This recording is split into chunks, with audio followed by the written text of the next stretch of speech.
বলিউডে anti hero চরিত্রের ধারা বদলে দেওয়া আলোচিত সিনেমা খলনায়ক আবার ফিরছে নতুন রূপে। ১৯৯৩ সালের সেই সুপারহিট সিনেমার সিকুয়েল হিসেবে আসছে খলনায়ক রিটার্নস। অভিনেতা সঞ্জয় দত্ত সামাজিক যোগাযোগ মাধ্যমে সিনেমাটির ফার্স্ট লুক প্রকাশ করেছেন।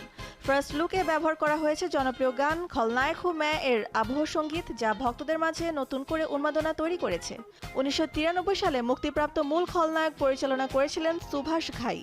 সিনেমাটিতে সঞ্জয় দত্তের পাশাপাশি অভিনয় করেছিলেন মাধুরী দীক্ষিত ও জ্যাকি শ্রফ। সিনেমাটি শুধু জনপ্রিয় হয়নি, সে সময়ের অন্যতম সর্বোচ্চ আয়কারী ব্লকবাস্টারও পরিণত হয়েছিল। সঞ্জয় দত্ত অভিনীত বাল্লু চরিত্রটি ছিল ব্যতিক্রমী।